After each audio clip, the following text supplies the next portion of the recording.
What's up, Pete? I thought last week were the two best workouts I've ever had on this on under your coaching. This was by far the best. Um, 425 for six. That was my cycle one PR. Pretty happy about this. Yeah, my back is feeling freaking flawless. Doing the lax balling and the side planking. Yeah, I did cheat with a bumper in the end. Um, but I wanted to go full send today, and I just wanted to ragdoll the shit because I was angry. So I used the bumper, and yeah, the bumpers are a little bit easier to pull around, but you know what, whatever. I mean, like this is my PR weight. Like this is my literally my current PR. Like 425 is my one rep max, and I pulled it for six. Yeah, still on 250 a week. Very light dose, but I'm like, why would I increase it? Because I feel like I'm making great progress. Um, 315 Romanian deads. These were tough.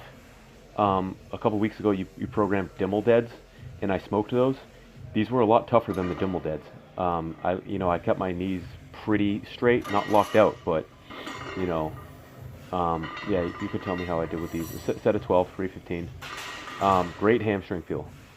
Some movements that you prescribe I find like really easy, and some movements kind of like slap me in the face because they're way harder than I'm expecting them. Trap bar was way harder than I was expecting it to be. These were pretty much harder than I was expecting them to be, which kind of tells me that they're a weakness and I should be prioritizing these.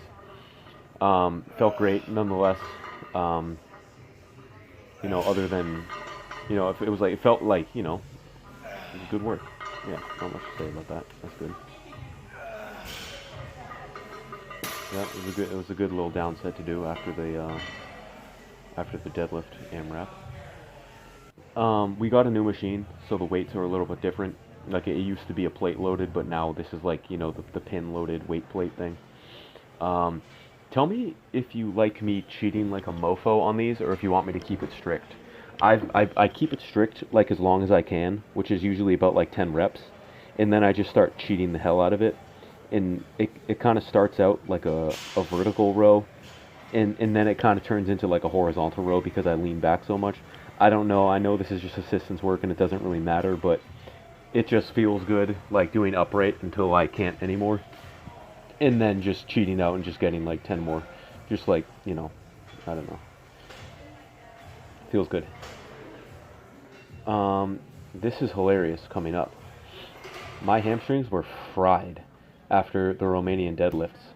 The pad is a little bit weird on the 25. Yeah, I got one rep with the 25-pound plate. And I would call it even like half a rep because it wasn't even a good rep. I had to lower the weight and like hitch to get it up. So my hamstrings were just fried. And they're still pretty weak, but yeah, this is a 25-pound plate. I'm like, yeah, no, it's just not gonna happen. So I needed to like hitch, and even still, yeah. So I paused it, and I went down to I think the 5 kilo, and I still got one rep on it. I filmed a couple just because I like these are like so bad that I feel like I need like coaching on these because they went so horribly. But it's because I literally just did my one rep max for 6 reps before that and did the RDLs, which felt great on the hamstrings too. So when I came to these, I don't know, I'm probably making excuses at this point, but body weight. So I did like one set with the 25, and then I couldn't even get one rep right there with the 5. I had to hitch like crazy to get it up.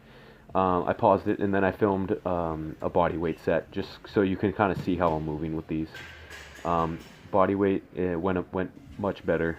I think I don't know, probably got like 7 or something like that. 7 or something like that. Yeah, staple.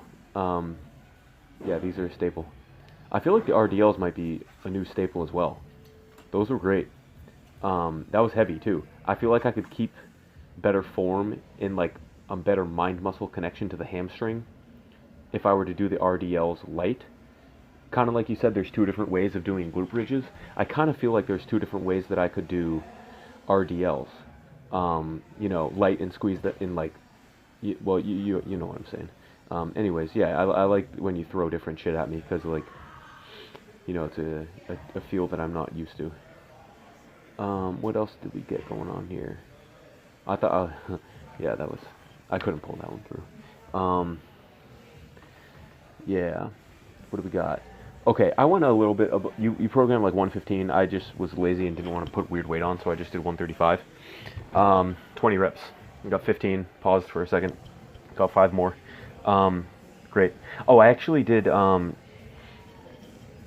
sets of these. I did 1 set of 20, and then I did 2 sets of 10, because I was feeling really good. Like I said, this was a great training session. I was still jacked up off the deadlift PR. And I was like, you know what, I need to burn these legs out so, you know, they'll fucking grow. So I did just a little bit more volume. Just because my legs are weak, you know what I mean? They are weak. I can't deadlift and be like, oh yeah, I have strong legs because I deadlift. Well, I mean, you know, posterior chain, but yeah, that doesn't necessarily mean your legs are strong. And the legs will definitely help my deadlift. So, sorry this is a long ass set. And, you know, I don't really know if there's anything after this. What else can I say? Okay, here's a topic of discussion.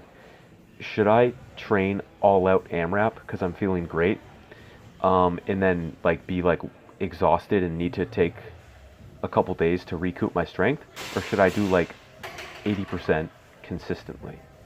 You know what I mean? I like hammering it hard and being toasted for the week, but you can tell me.